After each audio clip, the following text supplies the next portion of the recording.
झारखंड के धनबाद से एक शर्मनाक मामला सामने आया है, जहां एक प्राइवेट स्कूल के प्रिंसिपल को छात्राओं की खुशियां रास नहीं आई। दरअसल छात्राएं एग्जाम के आखिरी दिन पेन डे मना रही थी।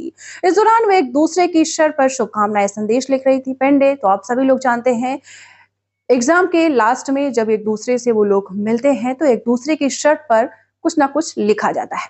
प्रिंसिपल को जब पता चला तो उन्होंने फटकार लगाते हुए उनकी शर्ट उतरवा ली, जिससे छात्राओं को मजबूरन सिर्फ ब्लेजर पहनकर ही वापस घर जाना पड़ा। इस मामले को लेकर स्थानीय डिप्टी कमिश्नर माधवी मिश्रा ने कार्रवाई का आश्वासन दिया है। क्या कुछ कह रही हैं माधवी मिश्रा, सुने। इसमें हमारे द्वारा एक जांच कमेटी बनाई गई है। वो जांच कमेटी कार्बन स्कूल में जा करके इस मैटर की जांच करने के लिए जा रही है और जो भी उनकी फाइंडिंग्स होंगी उसके आधार पे हम लोग इसमें कड़ी कार्रवाई करेंगे।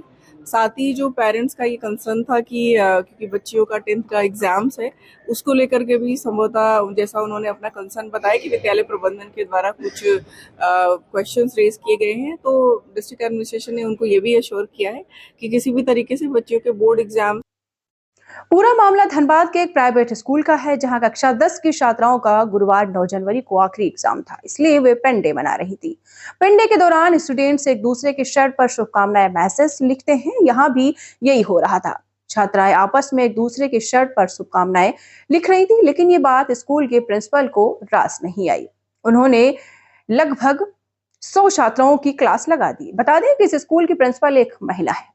इसके बाद प्रिंसिपल ने छात्राओं से उनकी शर्ट उतरवा ली। वो यही नहीं रुकी, शर्ट उतारने के बाद उन्होंने दोबारा उसे पहनने भी नहीं दिया। छात्राओं को सिर्फ ब्लेजर पहनकर घर जाने दिया। ब्लेजर पहनकर छात्राएं अपने अपने घर गईं। घर जाने के बाद छात्राओं ने रोते हुए परिजनों को आपबीती सुनाई। इसके बाद छात्राओं ने धनबाद डीसी माधवी मिश्रा के ऑफिस जाकर प्रिंसिपल की शिकायत की। घटना की जानकारी पाकर स्थानीय विधायक रागिनी सिंह भी डीसी ऑफिस पहुंची। तो हम आपको दिखाते हैं कि आखिर प्रिंसिपल ने क्या कुछ कहा है अपने बयान में, उन्होंने ऐसा किया या नहीं, वो अपने शब्दों में क्या कुछ बोल रही हैं। तो आप पहले सुने क्या कुछ कह रहे हैं स्कूल के प्रिंसिपल, उसके बाद विधायक जो स्थानीय है रागिनी सिंह, उनका क्या बयान सामने आया है।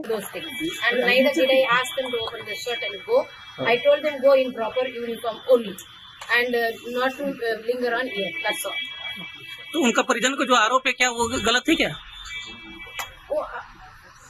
What I have to tell you, I said that I have not told them to open their shirts and go. हम बहुत ही इस बात से खुद दुखी है कि ऐसे मतलब कैसे घटना घट सकती है। एक महिला होकर एक महिला का अपमान, ये मतलब वो खुद इस घटना से दुखी है। और जिस तरह से मेरे से आने से पहले मिल चुकी थी और हम भी सारे बातों से अवगत कराए, वो पहले से अवगत भी है और इस विषय पे वो संज्ञान ले चुकी हैं और आज अपने तरीके से यहाँ से अपने टीम को भेजी हुई है और जहाँ तक हो सकता है कार्रवाई होगी, पूरी तरह से आश्वासन दी है। हम लोग भी संतुष्ट हैं उनके बातों से। आगे देखते हैं कि क्या क्या कार्रवाई होती है। अगर नहीं होता है तो हम लोग पूरे तरह से हम अपने बच्ची के साथ खड़े हैं न्याय की लड़ाई में, क्योंकि आज हमारे बच्ची के साथ जो हुआ, कल फिर कोई और बच्ची के साथ ना हो, इसको लेकर हम लोग सभी लोग खड़े हैं। क्योंकि जो हुआ ये बहुत गलत हुआ और इस मतलब जितना भी इसका निंदा करें। बहरहाल कुछ भी हो, ये तो जांच के बाद ही पता चलेगा कि आखिर क्या हुआ था, लेकिन ऐसी शर्मनाक घटना सामने नहीं आनी थी। जो हुआ है स्कूल प्रशासन की